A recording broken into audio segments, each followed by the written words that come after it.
Bonjour et bienvenue sur la cuisine de Philippe. Aujourd'hui, je vous propose la recette de la confiture d'abricots.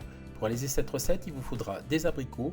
Ici, une caisse de 5 kg d'abricots. Ce sont des abricots à confiture, c'est-à-dire ils sont bien mûrs et légèrement tapés, mais c'est pas grave, c'est très bien. Il vous faudra également 3,5 kg de sucre cristal, une gousse de vanille et un citron. Première étape, on s'occupe des abricots. À l'aide d'un couteau, on les fend en deux. On retire le noyau ainsi que le petit pédoncule. On retire également toutes les parties souillées ou abîmées et on les réserve. Lorsque l'on a des abricots beaucoup plus gros, on les coupe en deux encore. Les abricots sont dénoyautés, je les ai mis dans un chaudron en cuivre, c'est un confiturier. Voici ce qui me reste, ça va passer à la poubelle. Maintenant on va passer à la suite de la recette. À présent, je vais presser le citron. Ici j'ai pris un citron bio.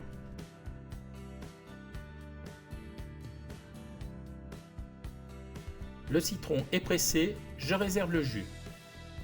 À présent, on va s'occuper de la vanille. À l'aide d'un couteau effilé, je vais la fendre dans la longueur.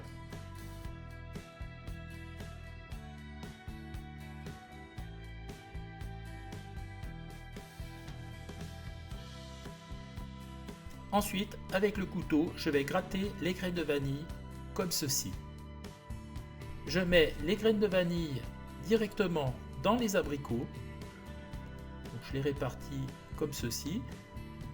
Bien entendu, je ne jette pas les gousses que je vais mettre également, ça va parfumer au moment de la macération. Je mets dessus également le jus de citron que je répartis harmonieusement.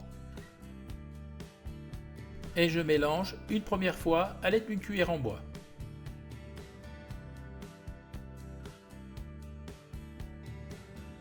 Maintenant, on met le sucre, on le verse directement sur les abricots. Ça peut sembler beaucoup, mais vous inquiétez pas, ma confiture est relativement peu sucrée. Et là, à l'aide de la cuillère en bois, on mélange soigneusement.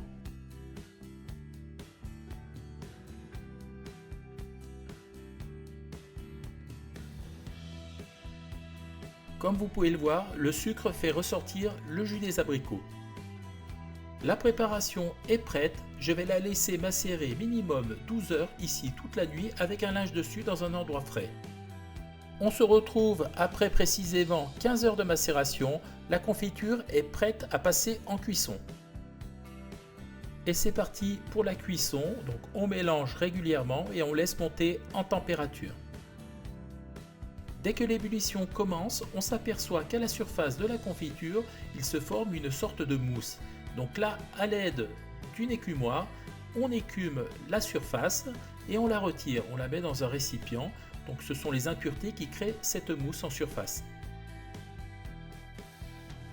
Au bout de 25 à 30 minutes, la confiture est quasiment prête, donc on vérifie la cuisson. Là, on fait la technique de la goutte sur l'assiette. Donc on prend une assiette froide, on verse quelques gouttes de confiture.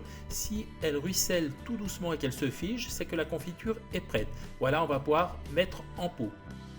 La mise en pot se fait à chaud. J'utilise un entonnoir à trou large. Si vous n'en avez pas, vous pouvez verser directement avec la louche dans le pot.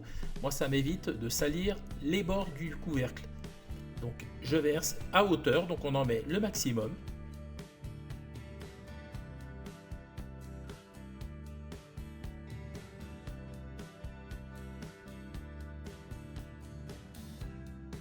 Pour le premier pot, je pense que c'est suffisamment rempli. Voilà, donc maintenant on va mettre le couvercle.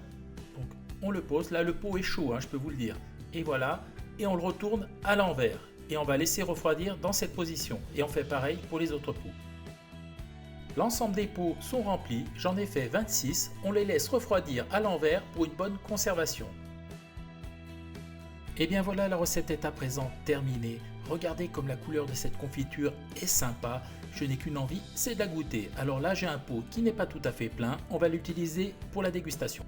J'ai pris une petite cuillère pour vous montrer la texture. Alors il y a des morceaux, la confiture en elle-même n'est pas trop épaisse, il n'y a pas de gélifiant à l'intérieur.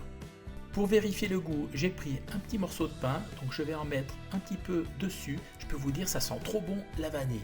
Donc maintenant, je vais pouvoir goûter. Alors je peux vous dire, c'est vraiment une tuerie. J'ai été vraiment super content de vous présenter cette recette, j'espère qu'elle vous a plu. Si elle vous a plu, je vous invite à vous abonner à la chaîne, à mettre un petit pouce bleu, ça me fera toujours plaisir. Sinon, moi je vous dis à très vite pour de nouvelles aventures culinaires, soit Cuisine de Philippe. Ciao ciao!